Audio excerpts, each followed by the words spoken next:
دوستوں تفسیر قرآن کی سیریز میں آج ہم سورہ بقرہ کی آیت نمبر 60 کا مطالعہ کریں گے۔ بسم اللہ الرحمن الرحیم۔ وا اور اس جب استسقا، اس کا روٹ ہے سین کاف، یہ جس کے معنی ہوتے ہیں پانی یا کوئی پینے کی چیز کے، لیکن اگر سمپل روٹ سے پہلے الف سین تے کا استعمال ہو، است کا استعمال ہو، تو یہ فارم 10 کہلاتا ہے، باب استفل کہلاتا ہے۔ یعنی کہ روٹ کی جو بھی معنی ہے اس کی خواہش کرنا، اس کی طلب کرنا یا اس کے لیے کوشش کرنا، اس کی کوشش کرنا۔ تو روٹ کے معنی ہے پانی کے، اور استسقا کے معنی ہوں گے پانی کی خواہش کرنا، پانی مانگنا۔ تو جب خواہش کی گئی یا طلب کیا گیا پانی، موسیٰ نے لے قوم ہی، لے مانے لیے، قوم مانے قوم، ہی مانے ہز، اس نے اپنی قوم کے لیے۔ فقلنا، فا مانے پھر، کل مانے کہا، نہ مانے ہم نے، تو پھر کہا ہم نے۔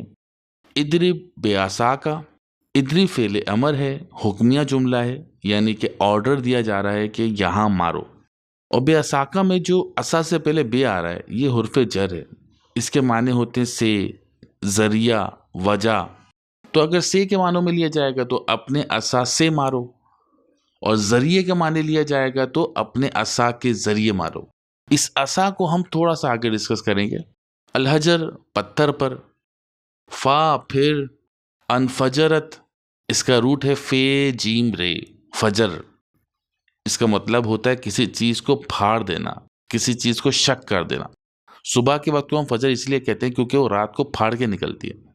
تو پھوٹ نکلے، من ہو، اس سے۔ اسناتا کے معنی 2 کے ہوتے ہیں، اشراتا کے معنی ہوتے ہیں 10 کے، تو اسناتا اشراتا معنی ہوں گے 12۔ عینن، چشمے۔ قد علیما، بلا شبہ جان لیا، کلو، سب، اناس، لوگوں نے۔ دیکھیے یہاں اناس کا لفظ ہے، ہر جگہ آپ قرآن میں دیکھیں گے تو اناس کا لفظ آیا ہے، لیکن یہاں اناس کا لفظ آیا۔ اناس سے مراد ہوتی ہے یونیورسل مین، تمام زمانے کا انسان، لیکن اناس فقط وہ لوگ جن کی بات ہو رہی ہے۔ تو بلا شبہ جان لیا ان لوگوں نے۔ مشرابہم، اس کا روٹ ہے شین رے بے، جس سے شربت بنا ہے، شراب بنا ہے، مشروب بنا ہے۔ اس روٹ کے معنی پانی کے ہوتے ہیں یا کوئی بھی مایع شے جو پینے والی ہو۔ اور روٹ سے پہلے جو میم کا حرف زبر کے ساتھ آ رہا ہے، اس کو میں نے پہلے بھی ایکسپلین کیا ہوا ہے کہ یہ روٹ کے معنوں کو جگہ یا وقت سے جوڑ دیتا ہے۔ تو یہاں جگہ کے معنوں میں آیا، یعنی کہ پینے کی جگہ، اور ہم معنی ہوتا ہے ان سب کے لیے، اپنے پینے کی جگہ ان سب کو معلوم ہو گئی۔ کلو، اس لفظ کو میں نے پچھلی ویڈیو میں تفصیل سے بیان کیا ہوا ہے، اس کے معنی ہوتے ہیں کھاؤ، لیکن اس میں ایک چیز کا اور عنصر ہوتا ہے، یعنی کہ اس کے معنوں میں ہوتا ہے کسی شے کا بتدریج کم ہونا، یعنی کہ کھاؤ لیکن اس خیال کے ساتھ کہ جتنی ضرورت ہو اتنا ہی کھاؤ، کیونکہ چیزیں کم ہوتی جاتی ہیں۔ وشربو، اور پیو، من رزق، رزق میں سے، اللہ ہے، اللہ کے۔ وا اور، لا نہیں، تعسو، تم دنگا کرو، فی الارض، زمین میں، مفسدین کی طرح، فساد پھیلانے والوں کی طرح۔ اور ایک بات اور سمجھ لیجئے کہ فساد کا لفظ اتھارٹی کے ساتھ ایسوسیٹ ہو کر آتا ہے۔ فساد وہی کر سکتا ہے جس کے پاس اتھارٹی ہو، اور اس پر میری پوری ڈیٹیل ویڈیو موجود ہے۔ اب آتے ہیں مسا پر۔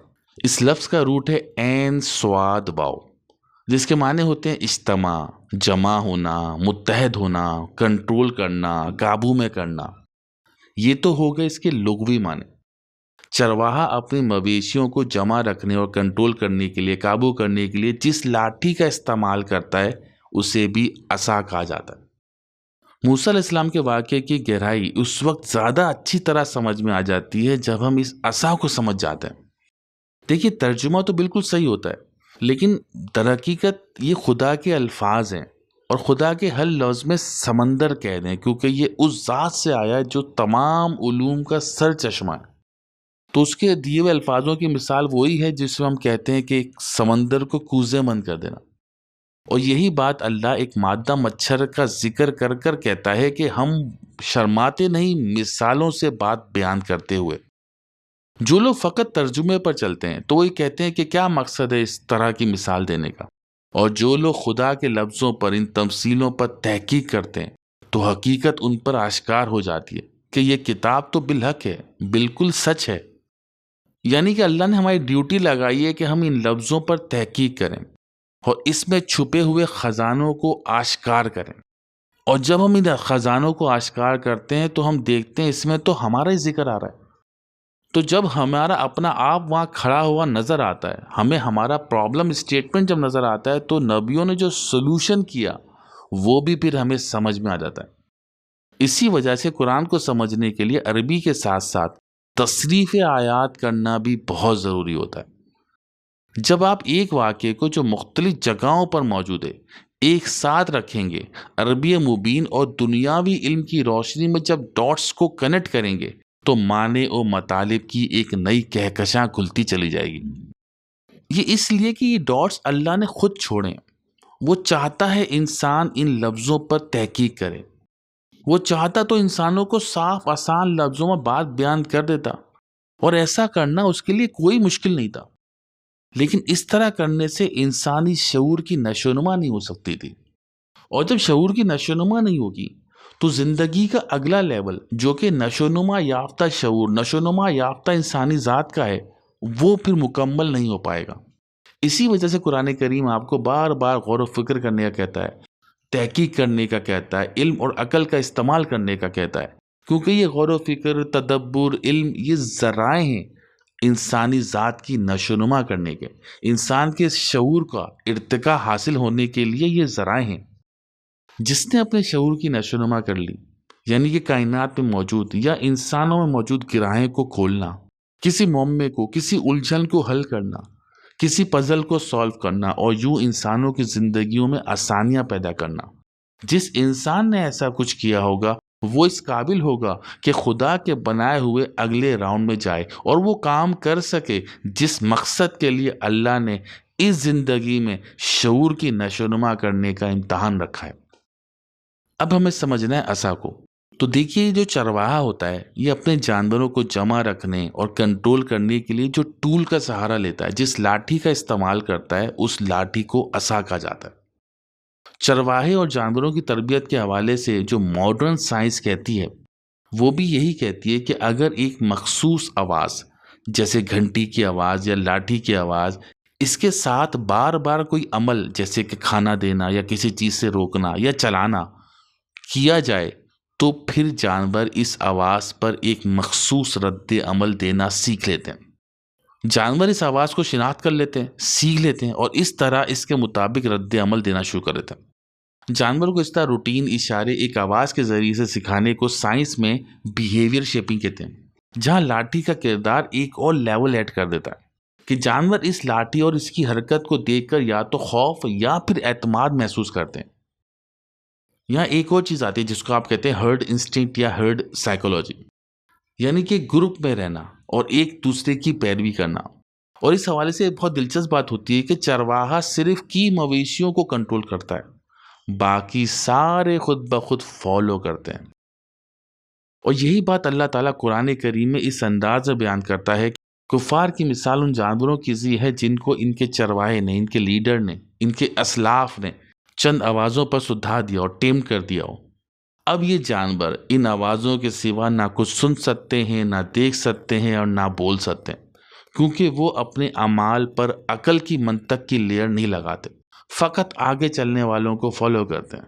اور یہی بات میں نے شروع میں کہی کہ غور و فکر اور عقل و تدبر سے ہمارے شعور کی نشوونما ہوتی ہے۔ جو انسان عقل کا استعمال نہیں کرے گا اس کا شعور کبھی نشوونما نہیں پائے گا۔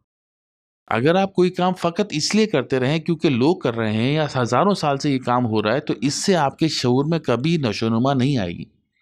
ایسا انسان در حقیقت انسانی سطح پہ جی نہیں رہا، وہ ابھی بھی جانور کی طرح ہی سدھایا ہوا ہے۔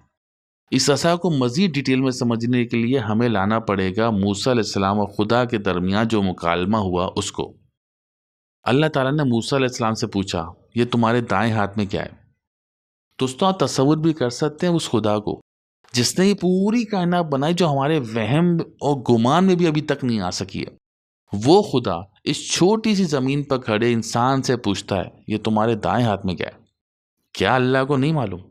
اللہ کو تو سب معلوم ہے، لیکن مقصد کیا ہے؟ موسیٰ علیہ السلام کا فوکس ایک پوائنٹ پر مرکوز کرنا کہ تم ابھی کیا کرتے ہو اور کس کے ذریعے کر رہے ہو۔ ایک چرواہے کا کام ہوتا ہے مویشیوں کو ٹرین کرنا تاکہ وہ مویشیوں سے اپنا مطلوبہ کام لے سکے، اور اس مقصد کے لیے چرواہا لاٹھی کا سہارا لیتا ہے۔ موسیٰ علیہ السلام کے جواب کے آخری لفظ کیا ہیں؟ کہ اس میں میرے لیے کچھ اور بھی فوائد ہیں۔ یہی وہ پہلو ہے جو موسیٰ علیہ السلام اور ان کے شعور کو باقی انسانوں سے ممتاز کرتا ہے۔ ان کو اچھی طرح معلوم تھا کہ عصا کا استعمال کیا کیا ہو سکتا ہے اور یہ سوال کیوں کیا گیا۔ موسیٰ علیہ السلام اب تک تو مویشی ٹرین کر رہے تھے، مویشیوں کے لیے ان کی یہ لاٹھی ان کا عصا تھی، لیکن اب ان کو ذمہ داری ایک بہت بڑی ملنے والی تھی، یعنی کہ مویشیوں کی جگہ بنی اسرائیل قوم کو ٹرین کرنا تھا۔ عصا کی ڈیفینیشن جب موسیٰ علیہ السلام نے خود بتا دی مویشیوں کے پرسپیکٹو سے، تو اب جس قوم کی ذمہ داری مل رہی تھی، اس قوم کو جس عصا سے کنٹرول کیا جا رہا تھا، اس کا دکھایا جانا ضروری ہو گیا تھا، جس کے لیے کہا گیا ڈالو اسے زمین پر، اور جب وہ ڈالا گیا تو وہ اژدہا بن گیا۔ دوبارہ ریکنیکٹ کریں کہ اللہ نے سب سے پہلے موسیٰ علیہ السلام کا تمام فوکس کس پوائنٹ پہ مرکوز کیا تھا؟ وہ چیز جس سے جانوروں کو وہ ٹرین کرتے ہیں۔ اب موسیٰ علیہ السلام کی پوزیشن ایک چرواہے سے بلند ہو کر انسانوں کی لیڈر کی حیثیت سے ہونے والی تھی، تو اب وہ چیز دکھائی گئی جس کے ذریعے سے بنی اسرائیل قوم کو ٹیم کیا جا رہا تھا، سدھایا جا رہا تھا، غلامی سکھائی جا رہی تھی۔ اور وہ چیز کیا تھی؟ دیکھیے، انسانی معاشرے میں انسانوں کو کنٹرول کرنے کا جو میکینزم ہوتا ہے، اس کو ہم اقتدار کہتے ہیں، جس کو آپ ریاست کہتے ہیں۔ ریاست کا کام یہ ہوتا ہے کہ وہ اپنے شہریوں کی پہلے جسمانی ضروریات کو پورا کرے اور پھر ان کو انسانی صلاحیتوں کی نشوونما کرنے کے مواقع فراہم کرے۔ لیکن بنی اسرائیل قوم کی جو ریاست تھی، وہ جس عصا سے اس قوم کو سدھا رہی تھی، وہ عصا اس قوم کے لیے اژدہا بن چکا تھا، یعنی ریاست اپنا آپا کھو چکی تھی۔ بجائے شہریوں کی فلاح و بہبود کرنے کے اور شہریوں کو ایکسٹرنل تھریٹ سے محفوظ رکھنے کے، یہ اژدہا بن کے شہریوں کو ہی اور ان کے حقوق کو ہی نگلنا شروع ہو گیا۔ یہی دیکھ کر موسیٰ علیہ السلام بھی ڈر گئے، تو کہا گیا ڈرو نہیں، اسے ہم واپس اس کی اصلی حالت میں لے آئیں گے۔ عصا کو کیسا ہونا چاہیے، اس کے لیے اللہ تعالیٰ نے ان کے ہاتھ کو چمکا دیا، اور چمک اور روشنی سے مراد ہی علم اور حکمت ہوتا ہے۔ اور یہی بات اللہ تعالیٰ دوسرے مقام پر کہتا ہے کہ ہم نے موسیٰ علیہ السلام کو علم اور حکمت عطا کیا، مطلب کہ ریاست کا عصا جن اصولوں پر، جس علم و حکمت پر ہونا چاہیے، اسی پر ہم دوبارہ لے کر آئیں گے۔ یہاں ایک بات اور قابل غور ہے کہ یہ عصا صرف فرعون کے کانٹیکسٹ میں ہی اژدہا بنتا ہے۔ ہجرت کے وقت یہی عصا سمندر کو پھاڑ کے راستہ نکالتا ہے، اور اس آیت میں عصا چشمے نکال رہا ہے، لیکن اژدہے والا روپ صرف اور صرف فرعون کے کانٹیکسٹ میں ہی آتا ہے۔ معلوم ہے کیوں؟ اس لیے کہ اژدہا فرعون کی حکومت کا سمبولک سائن تھا۔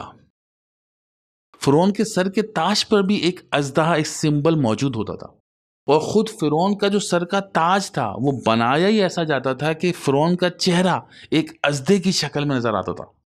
اسی سمبولک کوبرا کی ویژول پریزنٹیشن اللہ نے کر کے دکھائی کہ دیکھو یہ کوبرا، یہ ریاست اپنی عوام کو ہی نگلنا شروع ہو گئی، سارے حقوق اس نے سلب کر دیے، اور بدترین غلامی میں اس نے بنی اسرائیل کو جھونک دیا۔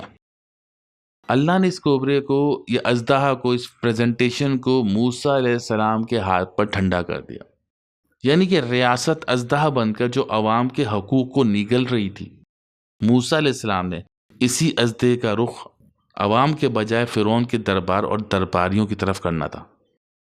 موسیٰ علیہ السلام نے جب فرعون اور اس کے درباریوں کے سامنے دلائل رکھنا شروع کر دیے، تو موسیٰ علیہ السلام کو اللہ کا عطا کردہ علم و حکمت درباریوں پر قائم ہو گیا، مانے مفروضات ڈھہنے لگے، اور موسیٰ علیہ السلام کا سچ چھانے لگا۔ وہ نگلتا جا رہا تھا جو کچھ وہ کرتے آ رہے تھے اس ریاست کے نام پر۔ آپ کی علم و حکمت کی برتری عیاں ہو گئی۔ پھر اسی عصا نے، اسی علم و حکمت کے ذریعے سے موسیٰ علیہ السلام نے سمندر میں راستہ جان لیا کہ کون سا وہ راستہ ہے، کون سا وہ وقت ہے جہاں سمندر دو حصوں میں تقسیم ہوتا ہے۔ اس پر تو اب ماڈرن سائنس بھی بہت کچھ ریسرچ کر چکی ہے، اور اسی علم کے ذریعے سے یہاں بھی موسیٰ علیہ السلام نے اپنی قوم میں ہونے والے انتشار کو، جو پانی کے مسئلے پہ ہونے لگا تھا، بہت ہی علم و حکمت کے ساتھ حل کر دیا۔ اللہ نے بتا دیا کہ کون سی چٹان کے نیچے پانی ہے، اور اس طرح قبائلوں کا جو مسئلہ بن سکتا تھا وہ ختم ہوا۔ اور یہ عصا اور لاٹھی کا جو کنیکشن ہے، یہ خالی جانوروں کی حد تک محدود نہیں ہے، انسانی معاشرے میں بھی یہ سمبولک سائن لاٹھی آج بھی موجود ہے۔ پاکستان کے آرمی چیف کے پاس بھی ایک اسٹک ہوتی ہے، یہ وہی اسٹک، وہ سمبولک سائن ہوتا ہے جس کے ذریعے سے فوج کو کنٹرول میں رکھتے ہیں۔ قانون نافذ کرنے والی تمام اتھارٹیز کے پاس اس طرح کی اسٹک عطا کی جاتی ہے، وہ سائن ہوتا ہے قیادت کا، لیڈرشپ کا، اتھارٹی کا۔ اب اگر پاکستان کے آرمی چیف کو کہا جائے کہ تم اپنے عصا سے دشمن کا سر پھوڑ دو یا توڑ دو، تو اس کا مطلب یہ ہرگز نہیں ہوگا کہ لاٹھی سے سر پھوڑا جائے گا۔ اس کا مطلب یہ ہوگا لاٹھی سے مراد ہے قیادت کا سمبل، کہ تمہارے پاس جو طاقت کا سمبل ہے جس کی تم قیادت کر رہے ہو، اس پوری طاقت کے میکینزم کو استعمال کرتے ہوئے دشمن کا قلع کما کرو، دشمن کا خاتمہ کرو۔ شکریہ۔